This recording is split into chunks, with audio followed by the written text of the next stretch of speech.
in English use, exploring the types of context and highlight the importance of this context for effective communication. My name is Hani Safina binti Masyukri and I will be the first presenter for today. My name is Muhammad Pulis Besa and I will be the second presenter today. And I am Nur Ali Nashwa binti Ahmad Haji and I'll be the last presenter.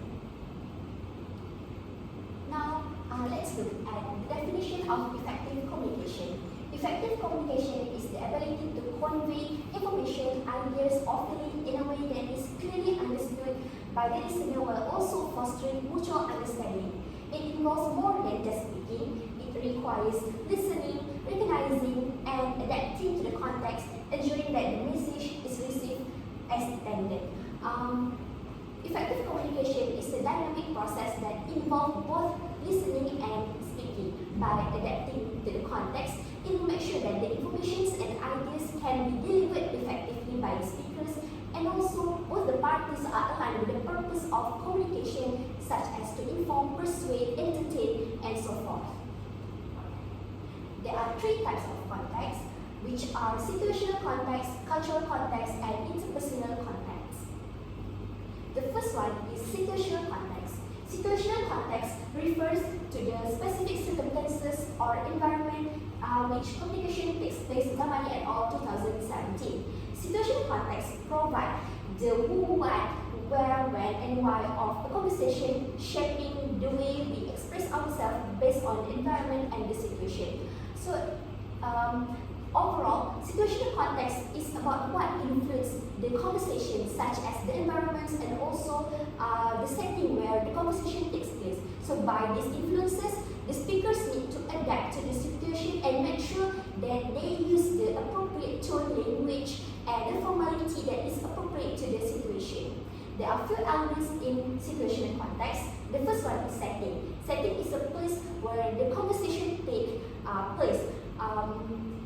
It actually influences the formality used in the conversation. For example, in the workplace, when in a meeting, of course the speakers will use a high level of formality compared to people who are chatting in a park. The next one is the purpose of communication. Purpose of communication play a major role in determining the tone, the use of language, and the high level of politeness. Based on the purpose, it is whether we want to persuade, to inform, to entertain, or to express opinions. For example, the doctor who wants to give his diagnosis of a severe situation of his patients might use a clear and professional language that can be understood by the patients, but that shows the severeness of the situation. But for a speaker who wants to entertain the audience, they might use lighter tone and more casual to show that they are approachable and to make sure that the speech is humorous for the audience to be entertained. The next one is participant. Participant is for the people who are involved in the conversation, and it's also involve the relationship between the two speakers in the conversation. So based on people who are involved, we will adjust our conversation to make sure that it is appropriate for the people we are speaking to. For example, between a boss and a worker, of course, we will use a bit more formal because we want to show the respect for our boss. And the next one is social role. Social roles is the role we play in the conversation. For example, between a teacher and a student, a teacher might use clear instructional language to give instruction to the students and show her authority as a teacher. But for a student, they might be hesitant to ask questions because they know that they are below the teacher. And the last one is formality. Formality is a combination of all the elements above. Based on the elements, we will decide whether to be informal or formal in that conversation. Now, let's move to example of situational context in communication. Just by looking at pictures, we know it's about a job interview. And of course, it will be in an office or like a meeting room. The purpose will be about to assess the suitability of a candidate. And they will use a professional language and show a high level of politeness and form the structure to be appropriate for the situation. For example, this candidate A stated that she wanted to be in the company because, for example, she said, I wanted to contribute myself to the company. But the second one, the second candidate said that, the job sounds cool, that's why I applied. And of course, the interviewer will choose the candidate A because she shows the adaptability to the situation and shows professionalism in the situation. The next one is about a group of friends talking in a cafe. Of course, they will be in an informal place and they will try to have an interaction and catching up with each other. They will use a friendly language because they are friends and they didn't want any gap between them. But if one of them use the formal language such as, would you like to join me for a lunch? Instead of, hey, let's grab lunch. It will raise awkwardness between them because they will feel like they are gaps and they are not as close as they thought. Now, let's move to the last part, which is the importance of situational context in English use. The first one is adapting language to fit the situation. Understanding situational context helps speakers choose the right words and tone, ensuring that their message is appropriate for the environments and also the audience. Because we didn't want to actually raise awkwardness or misunderstanding by the language that we use. For example, if we are being too casual in a formal situation and being too formal in casual situation, it will make other people feel uncomfortable. And the next one is improving clarity and understanding. The situational context helps to organize our thoughts and convey them in a way that suits the listener's expectation and needs. If we adjust our conversation to suit the situation, it will make be easier for the listeners to understand. The next one is showing respect and professionalism. In formal setting, using appropriate language and tone indicates professionalism. It shows that we respect others and also demonstrate what is appropriate for the situation. For example, when meeting a senior worker in the company, we shows a high level of professionalism or like formality because we want to show respect for their authority. The last one is about avoid miscommunication and conflict. By understanding the situation, we can ensure that our language is appropriate, avoiding potential conflict or misunderstanding. We didn't want our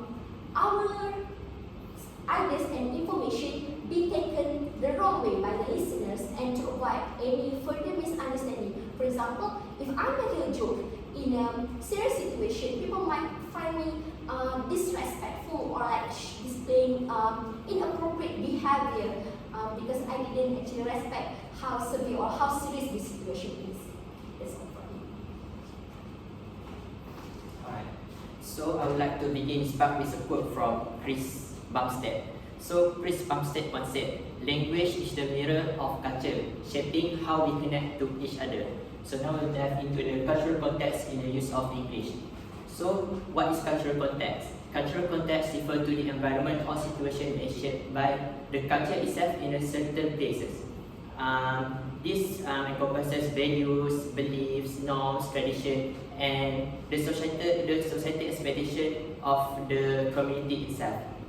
And this is important because it determines how the language is interpreted. Because, for instance, we have several billion people all over the world, and English is the most spoken language in the contemporary era, with 1.35 billion speakers, including non-native speakers. So English itself has variety and different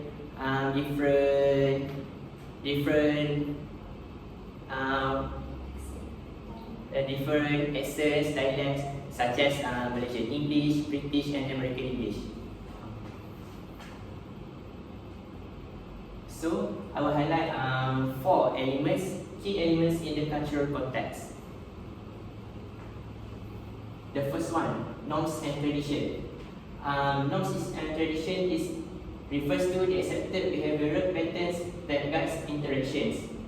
For instance, we have the American and British English. American English always focuses on the individualism. On the other hand, British always focuses on the collectivism. The second one, societal expectations. This includes societal rules, etiquette which vary across cultures, emphasizing how language is used and understood. For instance, we have the how individuals are expected to behave in a society, because social expectation itself refers to the unwritten rules or norms that are govern how individual is supposed to behave in a society. Okay. Right, the third one, history and shared experience. Past events or shared experience that impact present communication styles or vocabulary. To relate this context, we take a look into our country itself, Malaysia. So, as we all know, Malaysia was colonized by British in the past. So, it shaped how the language was adapted into our country. For instance, nowadays we still use the former British English that we follow, and we have also the Malaysian English that similar to the British English. And we have the words like yang di Pertuan Agong, sarung, kampung. These words are actually recognized as acrolat. And even in the court or in the parliament, the use of English, the use of British English is still used in the days. And the last one, we have language variations. These language variations difference in vocabulary, pronunciation, and grammar between regions, such as British and American English. So this is important for us to know the differences between. This is just example between British and American. If we dive deeper, there are still a lot of differences such as lexical, phonological, and others. So moving on, I will highlight 3 importances of cultural context in the English use. Number 1, the importance of cultural context in English use is to prevent misunderstanding. This will ensure that people interpret words and expressions according to the cultural norms they belong to. So we need to respect others' culture, and when we go to some place, to that particular place, we need to respect their culture and we behave like how they usually do. Because culture itself is the way of life, so they've been grow in that culture since they were young, and we need to respect their culture. And the second one is to promote respect and inclusivity. So this is important that because it shows sensitivity to the backgrounds for others. For example, British always focuses on the politeness, while on the other hand, America focus on the directness. For instance, the British would say like this: would you mind? They always begin the sentence with "would you mind?" Would you mind if I borrow your pen, your pencil? While American would say, "Can I borrow?" So for some people that is not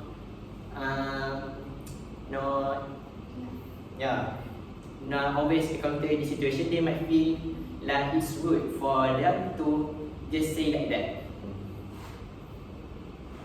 And the last one, the importance is to facilitate the effective communication. Cultural context is crucial for effective communications because without it, the message can be misinterpreted, especially when people from different cultures interact. This I mentioned earlier. And for instance, in some cultures, addressing people by their first name may seem disrespectful, while in others, it's considered as a norm.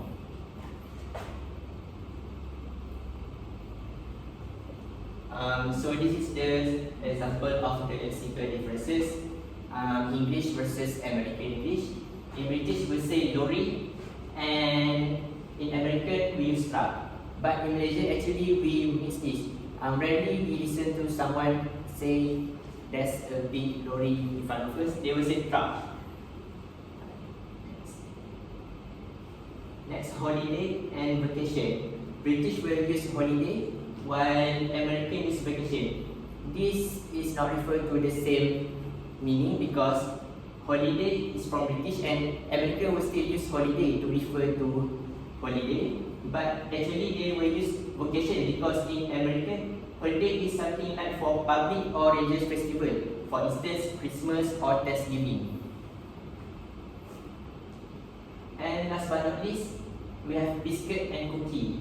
this is related to historical context because cookie is actually referred to often associated with tea time in the UK tradition, while American biscuit cookie is just a cookie. And the conclusion. So, all in all, I can conclude that cultural context in English use is essential for clear communicating and ensure that language is used and not misinterpreted by the speakers itself. Yeah. That's all for me. Thank you for Muglis and Fina for their explanation. Now let's move on to the last one, the last part, or the last context, which is the interpersonal context. First of all, let's take a look at the definition of the interpersonal context itself. Interpersonal context is referring to interpersonal context refers to the social environment in which communication occurs between individuals. For example, at the office or in the classroom. It includes the relationship between the communicators, the person who involves in that interaction, their roles, their cultural or social norms that influence how they speak to each other. For example, at the work, it would be between colleagues or the boss and the colleagues. Or in the class, it would be between teachers and students or the headmasters and the teachers. Interpersonal communication is often more complex because it involves your emotions, feelings, intentions, and also social roles. Now, before we're moving on to the elements of intercultural context, let's take a look at one of the quotes by Cranch. So Cranch stated that our choice of words is constrained by the context in which we use the language. This means that in certain settings or situations, we tend to use vocabularies that are appropriate in certain situations. Therefore, there are some we are tend to avoid some vocabularies in situations that are not appropriate, or which I will explain more later in the elements.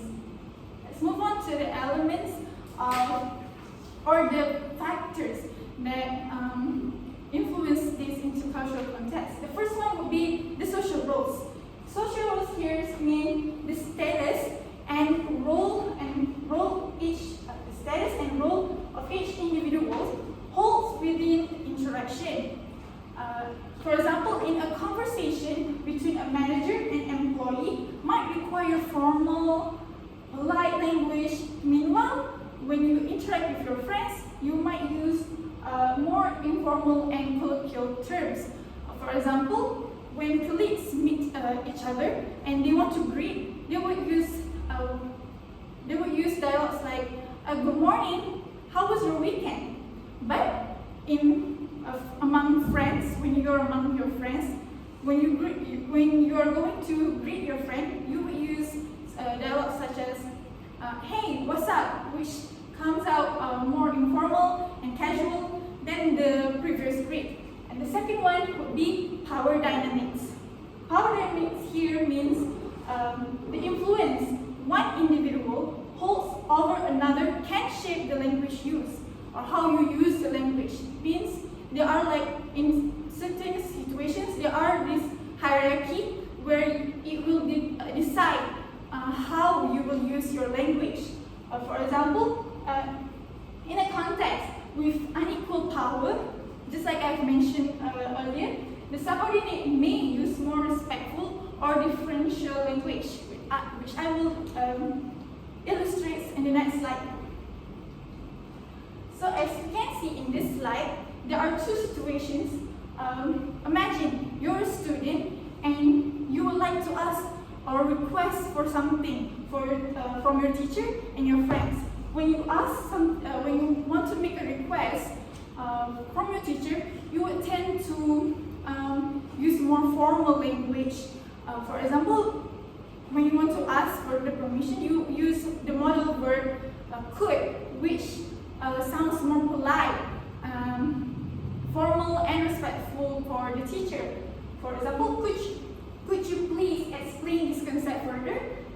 However, when you want to ask the same from your friends, you would tend to use modal verbs such as can, or you ask them in a more friendly tone. For example, hey, can you help me with this? That is for power dynamics. Now we move on to the third one, which is the emotional tone.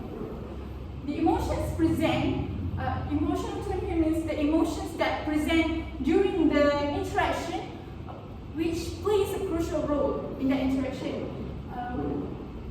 For example, in emotionally charged interactions, where your emotions would usually are much more exaggerated than your usual one, language may be more expressive or confrontational, while in neutral settings, it may be more controlled. For example, if I am a child and I break a vase, and then my parents come and they saw the situation, there's two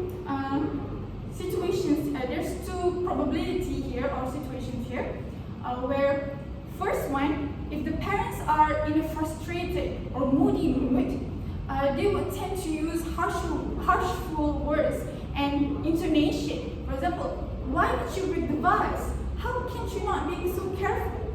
But in contrast, for situation 2, if the parents come out to be much more in calm and collected and they are understanding of the child, they would tend to be much more polite and calm when they want to address the situation, such as they would say, it's okay, mistakes happens, next time try to be more careful.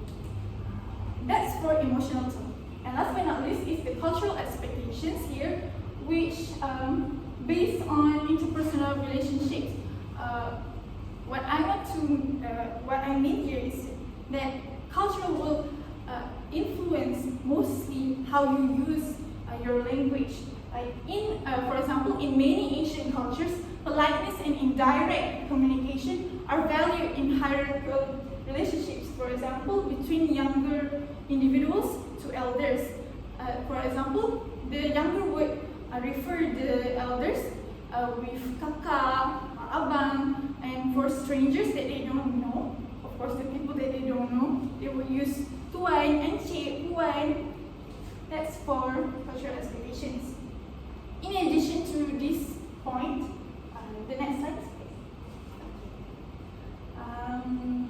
According to Parrott 2010, and cited in F-Band under 2024, he added another situation where polite requests are frequently made using phrases like would you like, would you mind, could you, can I, or may I, just like how Muklis has mentioned in his points earlier. For example, usually English speakers typically would ask or use or say, would you do me a favor? But in a different context, which is people in the Middle East are more direct, and they would say, and they would ask with sentences like, do me a favor. Instead of, would you do me a favor, they would just do me a favor, which is so direct. This shows that culture does affect the way English contextualized in countries with different cultures, in which, in this situation, it will confuse new language learners, especially when to know how and when to use it appropriately, especially when they are in different cultural settings. Next, we're moving on to the last part, which is the importance of interpersonal context in English use. First of all, when you understand the intercultural context, it will help you to foster mutual understandings with everyone. In the interaction, it will lead the communication to a clearer understanding. When individuals acknowledge their relationship through language by using polite requests or formal tone with a superior, for example, it will show respect for the social order, leading to a smoother communication. For example, in relation to this context, where the boss or the higher people on the higher hierarchy, if they use much more polite and friendly tone towards their subordinates, it can, according to Abed et al. 2023, it can encourage employees to take action and grow professionally and personally. The second one would be understanding intercultural context can reduce miscommunications. As you can see in the picture here, this is the miscommunication. When you understand intercultural context, it will help you to avoid using inappropriate words that can lead to misunderstandings or conflicts. For example, using slang or informal language with a superior might be perceived as disrespectful or rude in a work setting. For example, in these days, they would be in working context, there would be Gen Z and millennials, and Gen Z should be more aware with how they use their words so that they would not come as rude for the millennials worker or to their senior workers. Just like what Fina had mentioned earlier too. And last but not least would be it can build rapport and trust between people or individuals. Language reflecting interpersonal dynamics can help to build trust. Emotional tones like showing empathy or humor align with the emotional state of the interaction contribute to positive relationships. For example, in a customer service situation, I am the customer service person, and there's this client who would come to me and wanted to complain about a product. Then, in my case, in my situation, I should address the complaints with empathy and understanding so that as a result or consequently, it can help to calm them down, which will lead to smooth resolution and avoid more further conflict or fight or make the situation get more worse. That's for the importance. And last but not least, the conclusion. In conclusion, whether in professional, personal, or social situations, adapting language to fit the context can foster effective communication and rapport, contributing to more successful interactions. This can conclude the whole 3 contexts for today. Thank you. That's from